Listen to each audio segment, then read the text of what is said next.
भारतातील सर्वात मोठी आणि अत्यंत पवित्र मानली जाणारी नर्मदा परिक्रमा म्हणजे केवळ एक धार्मिक प्रवास नसून तो निसर्गाच्या सानिध्यात घडणारा एक अद्भुत आध्यात्मिक अनुभव आहे. अमरकंटकपासून ते अरबी समुद्रापर्यंतचा सुमारे 3000 ते 3800 किलोमीटरचा हा खडतर पायी प्रवास दरवर्षी साधारणतः नोव्हेंबर ते डिसेंबर या हिवाळ्याच्या महिन्यात मोठ्या उत्साहात सुरू होतो. धार्मिक मान्यतेनुसार इतर नद्यांच्या केवळ स्नानाने पुण्य मिळते, मात्र नर्मदा नदीचे केवळ दर्शन घेतल्यानेही माणूस सर्व पापांतून मुक्त होतो. म्हणूनच या नदीची परिक्रमा करण्याचे विशेष महत्त्व आहे. हा प्रवास करताना भाविकांना शारीरिक आणि मानसिक शुद्धीचा अनोखा अनुभव येतो.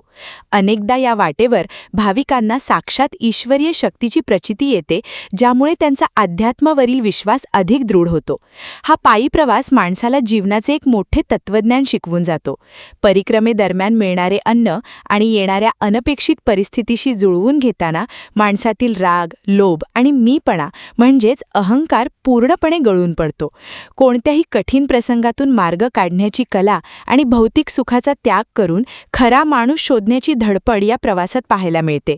हा संपूर्ण प्रवास केवळ आणि केवळ मातेच्या इच्छेवरच अवलंबून असतो, अशी भाविकांची गाढ श्रद्धा आहे. हा प्रवास माणसाला परिस्थितीशी जुळवून घ्यायला आणि अहंकार बाजूला ठेवून जगण्याची एक नवी दृष्टी देतो. तुमच्याही मनात नर्मदा परिक्रमेबद्दल अनेक प्रश्न असतील. परिक्रमा कशी करायची, पूर्वतयारी काय असते, यामध्ये मानसिक तयारी किती महत्त्वाची आणि किती काळ ही परिक्रमा चालेल, याची संपूर्ण माहिती ऐकूयात अनिल कैदलवार यांच्या स्वअनुभवातून. नमस्कार, मी अनिल वासुदेव कैदलवार, नागपूरला राहतोय आणि स्टेट बँकेतनं ऑफिसर म्हणून रिटायर्ड झालो आहे. नर्मदा परिक्रमेबद्दल जे आहे, नर्मदा ही नदी हिला शिवपुत्री मानलं जातं. अमरकंटक वरनं उगमस्थान आहे आणि मध्य प्रदेश, गुजरातची काही बॉर्डर, गुजरात आणि मग अरबी समुद्रात ती जाते. साधारणतः पूर्वी 1300 किलोमीटर एका तटावरनं मार्ग होता हा, पण आता 5 धरणं झाली आहेत त्याच्यावरती, जी इंदिरा सागर किंवा सरदार सरोवर ही परिचित धरणं आहेत. बाकी मग काही छोटी धरणं आहेत, बर्गी आणि पुनासा वगैरे. ह्याच्यामुळे पाण्याचं पात्र वाढलं. त्याच्यामुळे हे परिक्रमेचं जे अंतर आहे, उत्तर आणि दक्षिण किनारा हा आता वाढलेला आहे. हा साधारणतः ही पूर्ण परिक्रमा ही 3500 किलोमीटर होते. ह्याच्यात तटावरनं जेव्हा आपण जातो तर एका बाजूला सातपुडा पर्वत, एका बाजूला विंध्य पर्वत. त्याच्यामुळे भरपूर जंगल आणि दोन्ही पहाडीवर नसल्यामुळे मुख्यतः सर्व ज्या नद्या आहेत उत्तर दक्षिण वाहतात, पण ही नदी पूर्व पश्चिम वाहते. पूर्व पश्चिममध्ये सर्वात मोठी नदी आणि तरुण नदी म्हटलं जाते याला, कारण दोन्ही पर्वतांच्या मधनं ही जेव्हा वाहते, हा जो खळखळता प्रवास असतो हा इतका खळखळता आहे, हा फक्त गुजरातपर्यंत जेव्हा जातो तेव्हा तो शांत होतो. म्हणून याला चिरतरुण, जीवनदायिनी, मोक्षदायिनी असं म्हणतात. मोक्षदायिनी ह्याच्यासाठी की पुराण, स्कंदपुराण आणि पौरात्यामध्ये नदीबद्दल जे आहे आणि तेव्हा जी रामायण काळात, महाभारतमध्ये जी युद्ध झाली हिच्या काठावर झाली. फार पूर्वीचे संत महात्मा या सगळ्यांनी आत्ता आहेत, आधी पण आहेत, तर यांनी इथे तपश्चर्या केलेली आहे. तपश्चर्येमध्ये अगदी रामायणातले ऋषी राम, लक्ष्मण, आपले ग्रह आहेत, यांनी सुद्धा तिथे तपश्चर्या केलेली आहे. त्याच्यामुळे दोन्ही काठावरती यांनी जे शिवलिंग स्थापन केले आहेत, रामेश्वर, लक्ष्मणेश्वर, हनुमंतेश्वर, असे प्रत्येक, मंगलेश्वर सुद्धा, मंगळाने सुद्धा तपश्चर्या केली आहे. त्याच्यामुळे हे पवित्रपणा जो आहे नदीचा, तर ह्याच्यात 2 तट जे आहेत, उत्तर तट आणि दक्षिण तट. तर दक्षिण तटेला पितृतट म्हटलं जातं, उत्तर तटेला देवतट म्हणतात. तर त्याचं महात्म्य असं आहे, आपण जेव्हा परिक्रमा सुरू करतो दक्षिण तटावरनं अमरकंटकवर किंवा जास्तीत जास्त ओंकारेश्वरनं करतात, तर एक आख्यायिका किंवा सत्यता सुद्धा आहे की आपण जेव्हा दक्षिण तटावरनं परिक्रमा सुरू करतो तर आपलं जे संचित पाप आहे किंवा आणखी काही चुका असतील या पूर्ण दक्षिण तटावर पूर्ण निघतात, स्वच्छ होतात. आणि जेव्हा उत्तर तटावरून येतो, ज्याला देवतट म्हटलं जातं, ह्याच्यामध्ये ती परत पॉझिटिव्हनेस तो भरला जातो. तर गंगा नदी आणि नर्मदा नदी ह्याच्यातही गंगा नदीच्या स्नानामध्ये जी पवित्रता आहे, तर असं म्हटलं जातं की नर्मदा मातेच्या या नदीच्या नुसतं दर्शनाने सुद्धा आपण पापमुक्त होतो. मोक्षदायिनी ही अशी आहे की परिक्रमा केल्यानंतर आणि त्या परिक्रमेमध्ये जे काही तपश्चर्या, तप आणि आपली साधना असते, ह्याच्यानंतर माणसाला मोक्ष मिळतं. म्हणजे ह्याचा पुनर्जन्म होत नाही कुठल्याही आपल्या 28 योनींमध्ये. दुसरं असं की नर्मदा नदीचा जो TDS आहे हा सर्व दूर उगम स्थानापासून अगदी शेवटपर्यंत, भरूचपर्यंत हा सारखा आहे असं म्हटलं जातं. त्याच्यामध्ये त्या पाण्यामध्ये जी ताकद आहे, परिक्रमेमध्ये कुठेही दुसरं पाणी मिळत नाही. साधारणतः बोरिंगचं पाणी असतं किंवा नदीचं पाणी. तर ह्यानी काही त्रास होत नाही आणि तुमची जे काही छोटे मोठे शारीरिक त्रास असतील किंवा त्वचे रोग असेल, हा पण स्वच्छ होतो. अशी ही नर्मदा परिक्रमा साधारणतः आता 3500 किलोमीटरची होते. ती नोव्हेंबर, जी देवउठणी एकादशी असते, तिथनं सुरू होते आणि पूर्ण परिक्रमा. आणि परिक्रमेमध्ये जे काही गावं आहेत, साधारणतः आदिवासी आणि अशी हा भाग जास्ती आहे, पण गरीब जरी असले, हे सगळे श्रीमंत गरीब आहेत.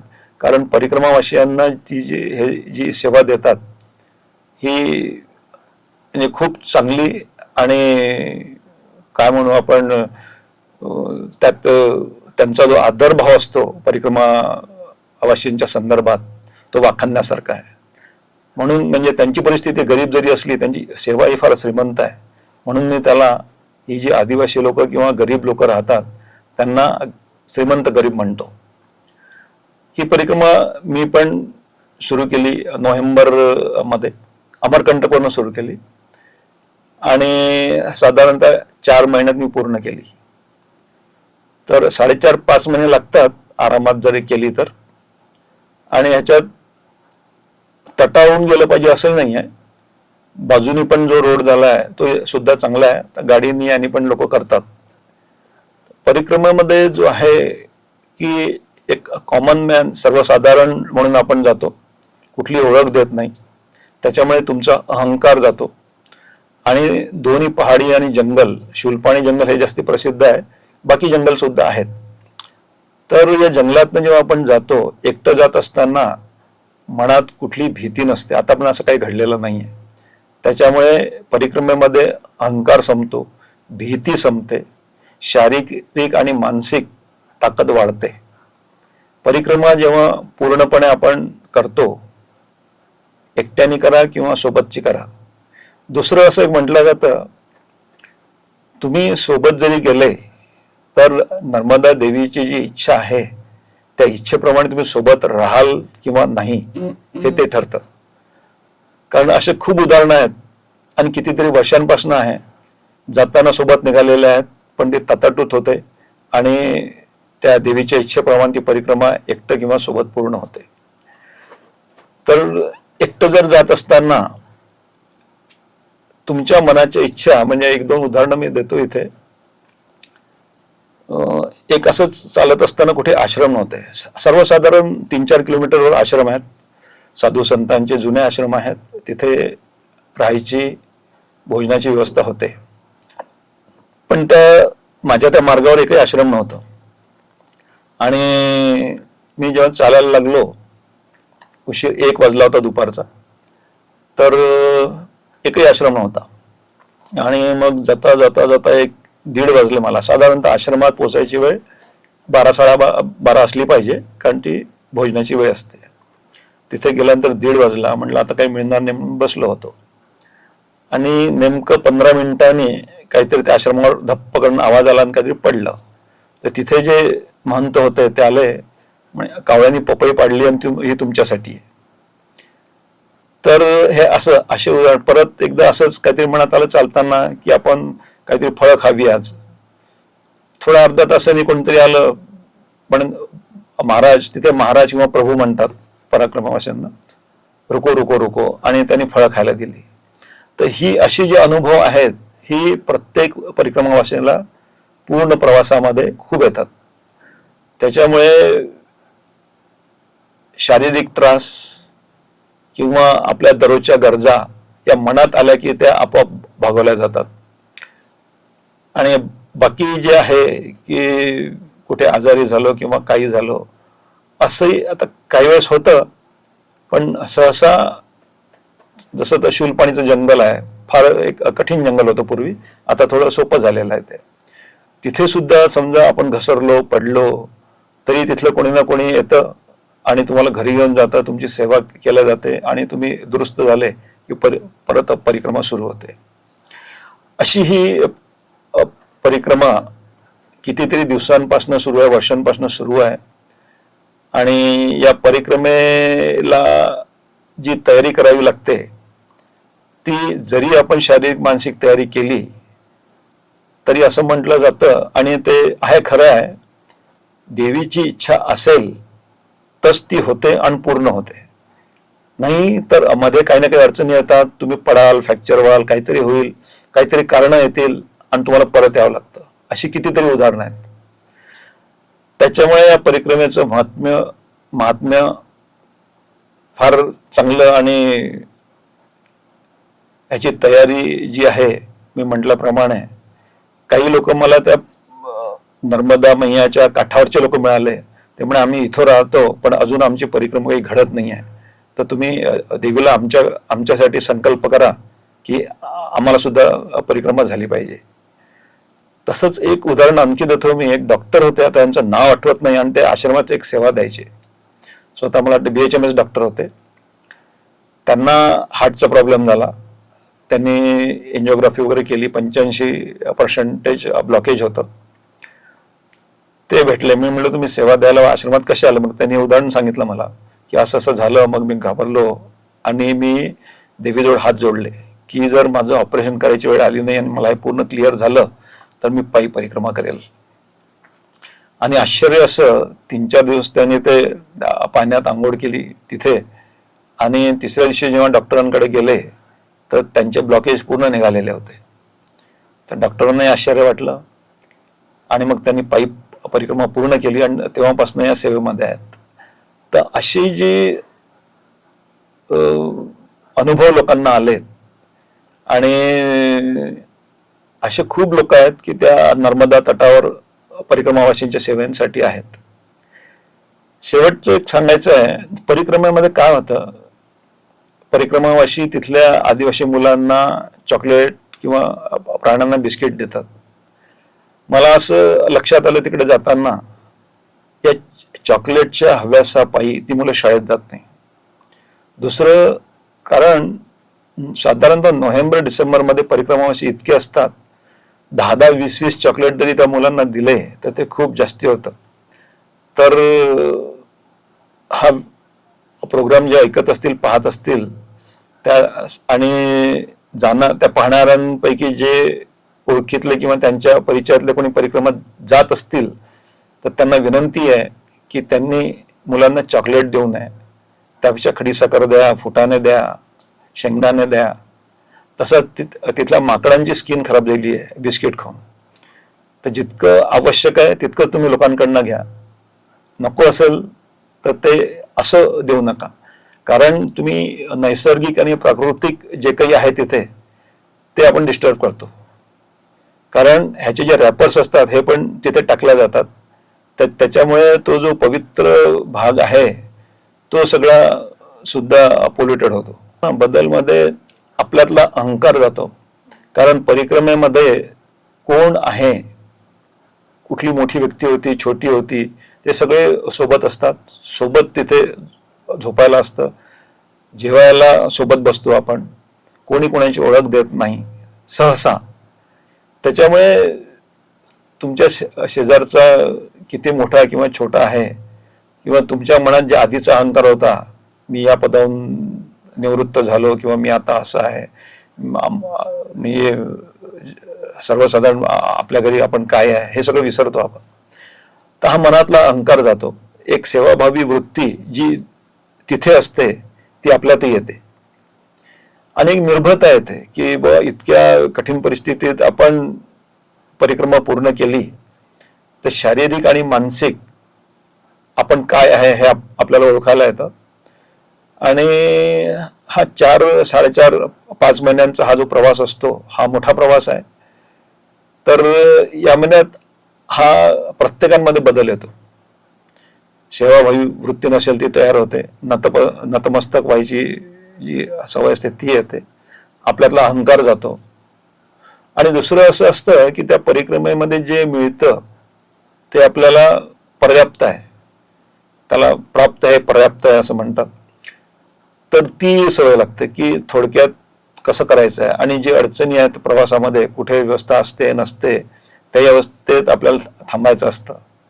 त्याच्यामुळे मनाची आणि शरीराची ती आपली त्या परिस्थितीमध्ये राहायची जी तयारी होते, जी सर्वसाधारण आयुष्यात आपण हे पाहिजे ते पाहिजे असं सुरू असतं, ते सगळं टाळलं जातं. आणि परिक्रमा होऊन जेव्हा तुम्ही परत येता तर हा आमूलाग्र बदल जो असतो की जे आहे त्यात ऍडजस्ट करा, दुसऱ्यांची मदत करा, हा एक मानसिक आणि शारीरिक परिवर्तन असतं. ह्याच्यात शारीरिक पेक्षा मानसिक तयारी जास्ती महत्वाची असते. कारण मानसिक तयारी जर असेल, शरीर आपोआप साथ देतं त्याला. कारण शरीराने तुम्ही किती मजबूत असाल, काही असेल, पण मानसिक तयारी जर नसेल तुमची तर ही परिक्रमा पूर्ण नाही होत. कारण किती आश्रम असले, जरी काही असलं तरी खूपदा काही असे प्रसंग येतात की तुमची रात्री जेव्हा थांबायची व्यवस्था असते ही कुठे होईल, कशी होईल ही सांगता नाही येत. त्याच्यामुळे मानसिक तयारी असणं फार आवश्यक आहे. कारण जे मिळेल त्या परिस्थितीत तुम्हाला राहायचं आहे. खूपदा नोव्हेंबर-डिसेंबरमध्ये थंडी असते, आश्रम नसतात, आश्रमात गर्दी असते, तर बाहेर झोपावं लागतं. तर ह्याच्यासाठी मानसिक मजबूती असेल तर शरीर आपोआप साथ देतं. आणि दुसरं, साधारणतः तुमचं सामान तुम्हाला पाठीवर घेऊन जायचं असतं. त्याच्यामुळे आणि ते 8 किलो ते 10 किलो होतं. तर तेवढं वजन तुम्हाला 4 महिने पहाडांमधनं, नदीच्या काठावरनं, पाण्यातनं ते स्वतः घेऊन जायचं असतं. तर ती एक तयारी करायला लागेल असं आहे की तेवढं वजन करणं एक असं सवय नसते.